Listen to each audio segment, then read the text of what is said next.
Hello guys, nung nakarang araw nga pala ay naisipan namin ni Bossing na pumunta dito sa Haming Strawberry Farm. Di ko alam kung magkano nga ba kami o gagastos na. Nakating na nga kami ni Bossing dito.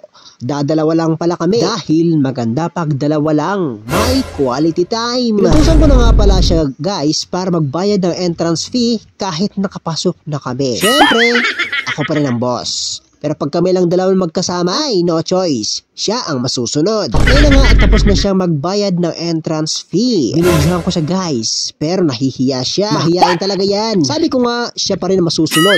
Kaya nga pinagbuhat niya ako ng lalamunin namin. Siyempre, dapat meron kaming lalamunin. Baka kasi kami gutomin sa pachismisan. Diba? Sarap kasi kachismisan na mahal mo, diba? At syempre, kailangan natin siyang videohan na kasama ako para hindi naman siya magtampo.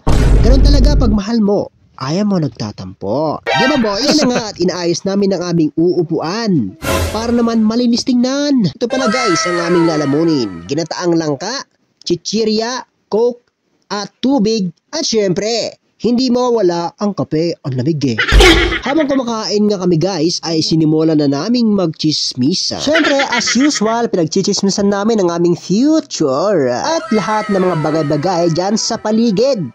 Hindi yun marites ha. Pagkatapos na nga namin kumain ay tuloy ang chismisan habang inutusan ako ni Bossing. Layusin ang kanyang buhok. Ganun talaga pag masunurin, di ba? Share ko nga pala guys, ang Haming Strawberry Farm ay matatagpuan po dito sa Amballo, North Barangay Baretbet, Bayan ng Bagabag, Nueva Vizcaya. Mula sa National Highway guys, 6 km. Kung motor ang gamit mo guys, 40 minutes o 1 oras lang ang biyahe. Depende sa bilis mong magpatakbo. Maganda dito guys dahil marami kang matatanaw na magandang view. Meron din silang pananim na strawberry.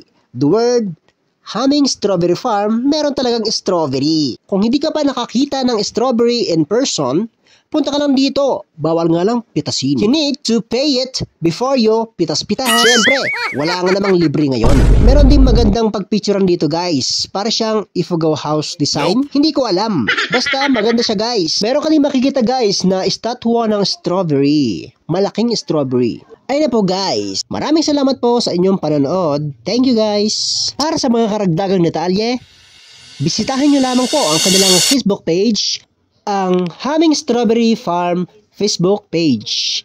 Maraming salamat guys. Kung nagustuhan mo ang video na ito, pwede mong i-share, mag-like at mag-iwan na rin ng comment.